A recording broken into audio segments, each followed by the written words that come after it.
What's going on, guys? Welcome back to another Diamond Dynasty video.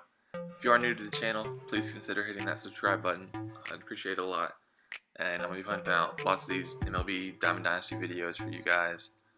Putting out all sorts of tips, how to make stubs, get different players and rewards, earn XP, level up, and just overall the no money spent grind. If you have any questions or comments on this video, just leave them down below. If you do enjoy the video and think it helped you out, please leave a like. But without further ado, today we're going to be talking about team affinities. If you watched my previous video, I said the easiest way to do it without Showdown was playing versus the CPU and just racking up innings. There is a new method that I've been doing here the last week or so to earn these team affinities, and we're going to get into that. Here's the Angels team affinities. You can see completed that one all the way through. The Oakland A's, I've done that one completely. 70 out of 70 on all of these. Texas Rangers and the San Diego Padres. These are the ones I've completely finished so far. I've got a few other ones that I'm working on. Yeah, so how have I been doing these? Well, if you look here, March to October, I believe they increased the rewards you get for this at each tier.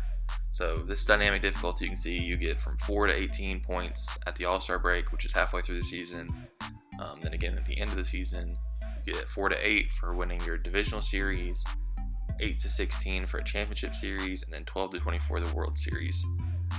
Here's rewards for rookie, veteran, and I've been playing on All-Stars. If you look at this, you get 4 to 14 halfway through the season, another 4 to 14 at the end of the season, 6 for winning the divisional series, 12 for winning your championship series, and 18 for winning the World Series.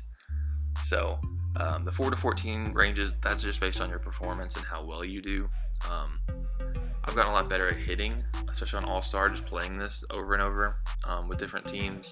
My timing's gotten a lot better and everything, and I've been doing pretty well every time. Get about 12 to 14 for each of those. So I get pretty much the maximum amount. So if you add that up, you get 14 to 14 is 28, plus 6, 34, and then 12 would be 46, and then another 18 could potentially get you up to 64. Obviously that's if you do the maximum, but again, I'll put these screenshots up for you here in a second.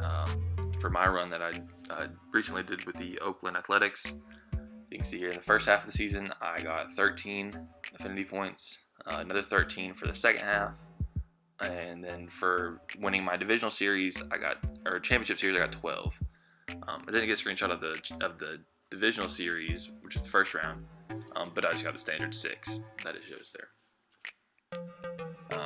So yeah, in total that was what, 26 plus 6, 32, and then 12, 44 points for one run, which is really good. So if you were just trying to get the face of the franchise, you would just need another 5 for playing like 250 innings and then completing like their team's moment for another plus 3, and that would get you over that 50 mark.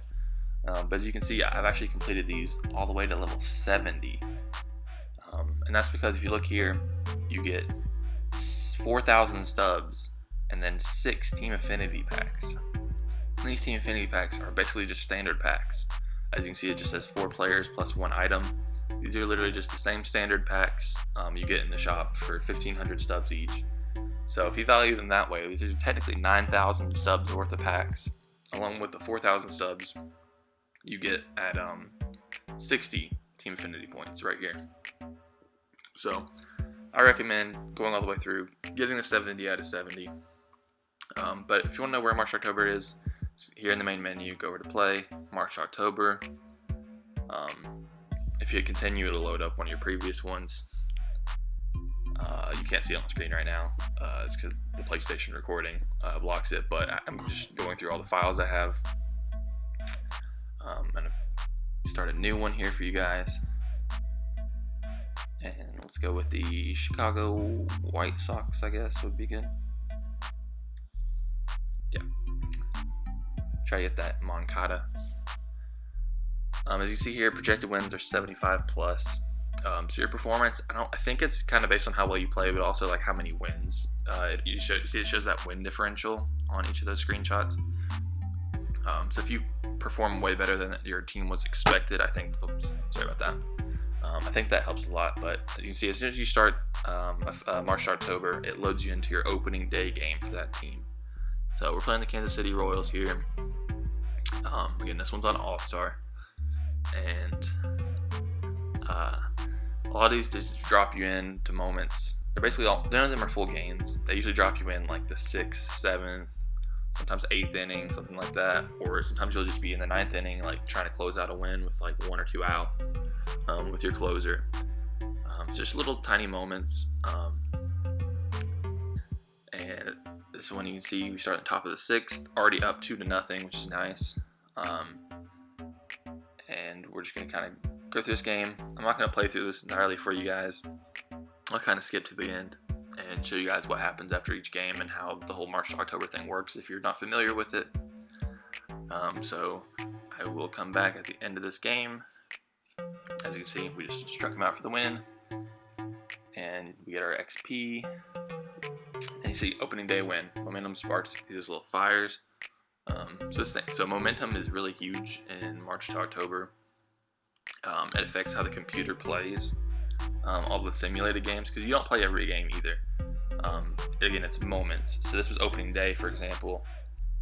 You see, we won, got 2 little fire flame things, and it fueled our momentum, which says right there, team momentum influences your team's performance. So you can see right there drops a few wins for us right there against the computer in games that we didn't play, and it simulates to our next moment against the Indians. So this is what the main menu looks like in this mode. You can see our next game. We're actually up 9-8 in the bottom of the 8th with 2 outs.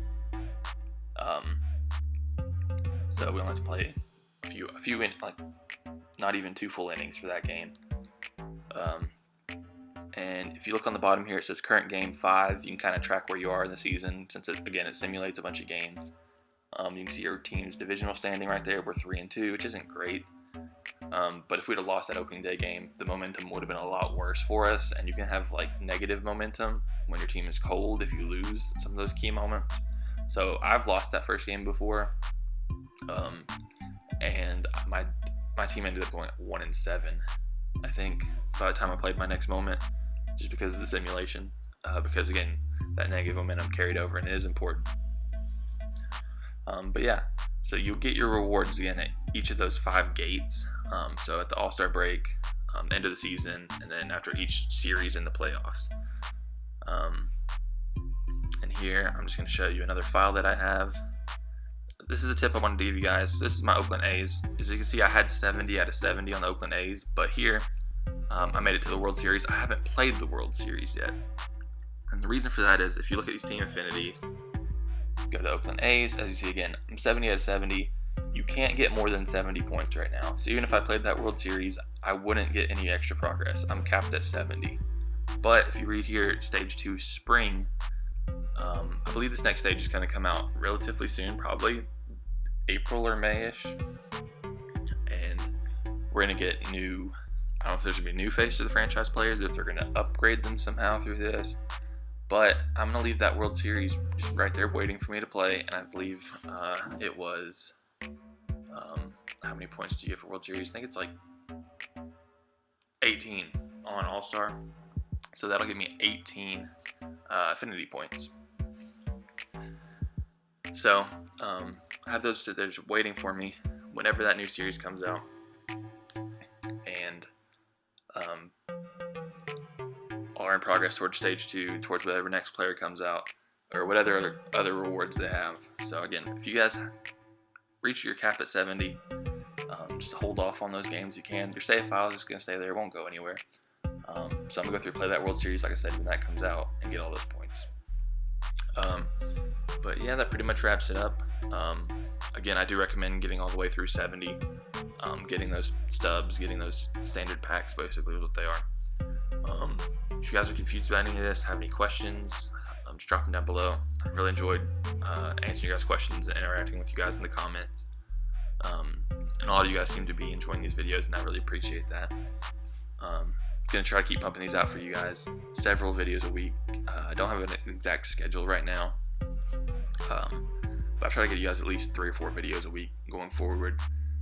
So let me know if there's anything you'd like to see in particular. And other than that, again, leave a like on the video if you think this helped you at all, and subscribe if you want to see more videos in the future of this. Other than that, I hope you guys are staying safe and have a great day. Catch you later.